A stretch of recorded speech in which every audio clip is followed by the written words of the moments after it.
और उपासक को मनोवांछित फल की प्राप्ति होती है। यदि कोई नपुंसकता को प्राप्त हो गया हो तो वह घी से भली भांति पूजा करे तथा ब्राह्मणों को भोजन कराए। साथ ही उसके लिए मुनीश्वरों ने प्रजापत्य व्रत का विधान किया है। यदि बुद्धि जड़ हो जाए उस अवस्था में पूजक को केवल शर्करा मिश्रित दूध की धारा चढ़ानी चाहिए। ऐसा करने पर उसे बृहस्पति के समान उत्तम बुद्धि प्राप्त हो जाती है। जब तक 10,000 मंत्रों का जाप पूरा न हो जाए तब तक पूर्वोक्त दूध धारा द्वारा भगवान शिव का उत्कृष्ट पूजन चालू रहना चाहिए। तन मन में आकारण ही उच्चाटन होने लगे, जी उचट जाए, कहीं भी प्रेम ना रहे, दुख बढ़ जाए और अपने घर में सदा कलह रहने लगे, तब पूर्वोक्त रूप से दूध की धारा चढ़ाने से सारा दुख नष्ट हो जाता है। सुवासित तेल से पूजा करने पर भोगों की वृद्धि होती है। यदि मधु से भगवान शिव की पूजा की जाए तो राजयक्ष्मा रोग दूर हो जाता है। यदि भगवान शिव पर ईख के रस की धारा चढ़ाई जाए तो वह भी संपूर्ण आनंद की प्राप्ति कराने वाली होती है। गंगा जल की धारा तो भोग और मोक्ष दोनों फलों को देने वाली होती है। ये जो धाराएं बताई गई हैं, इन सब को मृत्युंजय मंत्र से चढ़ाना चाहिए। उनमें भी उक्त मंत्र का विधानता है 10,000 जाप करना चाहिए और 11 ब्राह्मणों को भोजन कराना चाहिए। अध्याय 14 सृष्टि का वर्णन।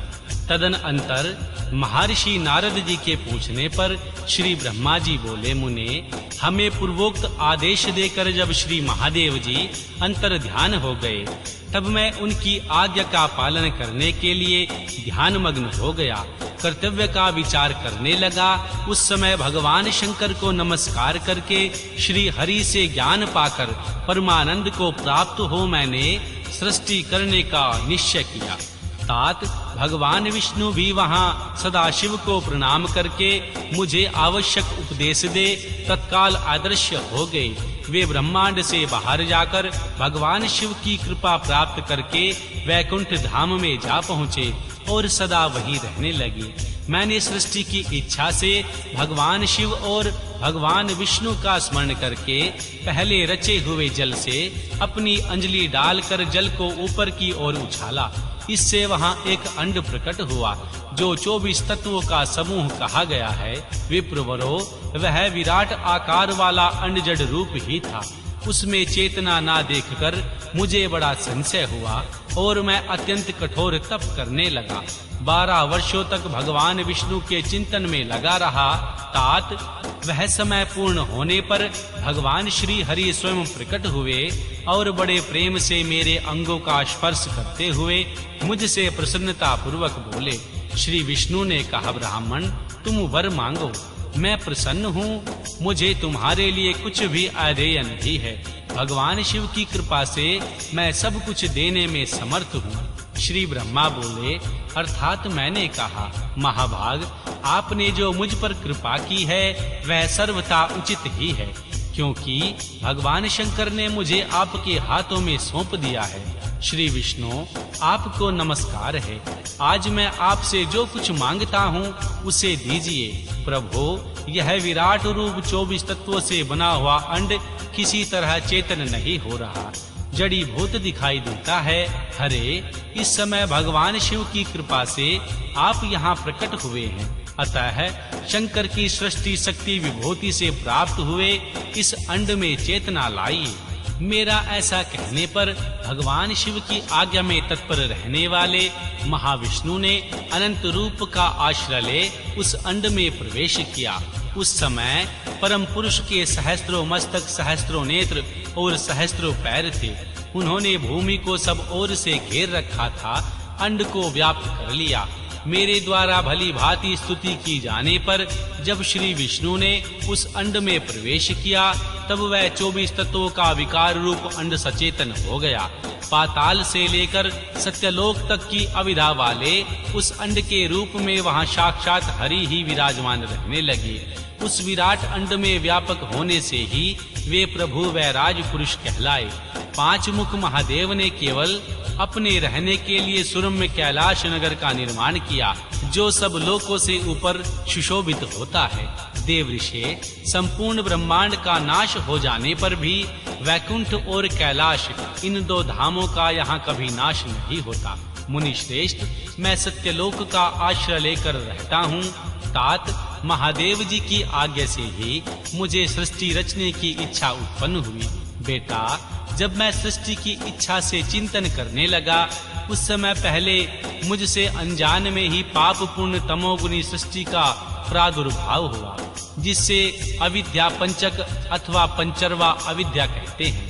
तदनंतर प्रसन्न चित्त होकर शंभु की आज्ञा से मैं पुनः अनासक्त भाव से सृष्टि का चिंतन करने लगा। उस समय मेरे द्वारा स्थावर सजक वृक्ष आदि की सृष्टि हुई, जिसे मुख्य सर्ग कहते हैं। यह पहला सर्ग है। उसे देखकर तथा वह अपने लिए पुरुषार्थ का साधक नहीं है, यह जानकर सृष्टि की इच्छा रखने वाले मुझ ब्रह्मा से दूसरा सर्ग प्रकट हुआ, जो दुख से भरा हुआ था। उनका नाम है त्रिलोक श्रोता। वह सर्ग भी पुरुषार्थ का साधक नहीं था। उसे भी पुरुषार्थ साधन की शक्ति से रहित जान जब मैं पुनः सृष्टि का चिंतन करने लगा, तब मुझसे शीघ्र ही तीसरे सात्विक सर्ग का प्रादुर्भाव हुआ, जिसे उद्धर्व श्रोता कहते हैं। यह देव सर्ग के नाम से विख्यात हुआ। देव सर्ग सत्यवादी तथा अनंत सुखदायक है। उसे भी पुरुषार्थ साधन की रुचि एवं अधिकार से रहित मानकर मैंने अन्य सर्ग के लिए अपने स्वामी श्री शिव का चिंतन आरंभ किया। तब भगवान शंकर की आज्ञा से एक रजोगुणी सृष्टि का प्रादुर्भाव हुआ, जिसे अर्वाक श्रोता कहा गया। सर्ग के प्राणी मनुष्य जो पुरुषार्थ साधन के उच्च अधिकारी हैं, तदनंतर श्री महादेव जी की आज्ञा से भूत आदि की सृष्टि हुई। इस प्रकार मैंने 5 तरह की वैकृत सृष्टि का वर्णन किया। इसके सिवा 3 प्राकृत सर्ग भी कहे जाते हैं, जो मुझ ब्रह्मा के सानिध्य से प्रकृति से ही प्रकट हुए। इनसे पहला महत्व का सर्ग है, दूसरा सूक्ष्म भूतों अर्थात तन्य मात्राओं का सर्ग है और तीसरा वैकारिक सर्ग कहलाता है। इस तरह ये 3 प्राकृत सर्ग हैं। प्राकृत और वैकृत दोनों प्रकार के सर्गों को मिलने से 8 सर्ग होते हैं। इनके सिवा नवा कौमार सर्ग है, जो प्राकृत और वैकृत भी है।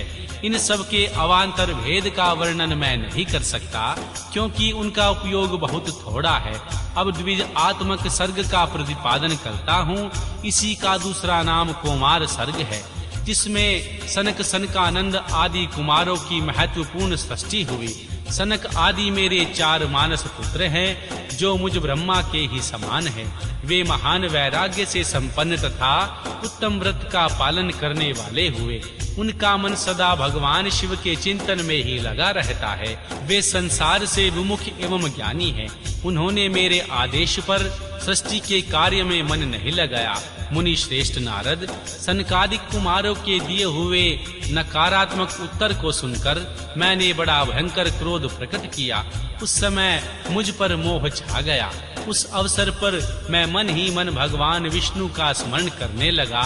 वे शीघ्र ही वहां आ गए। उन्होंने समझाते हुए मुझसे कहा, तुम भगवान शिव की प्रसन्नता के लिए तपस्या करो। मुनि श्रेष्ठ, श्री हरि ने जब मुझे ऐसी शिक्षा दी, तब मैं महाघोर एवं उत्कृष्ट तप करने लगा।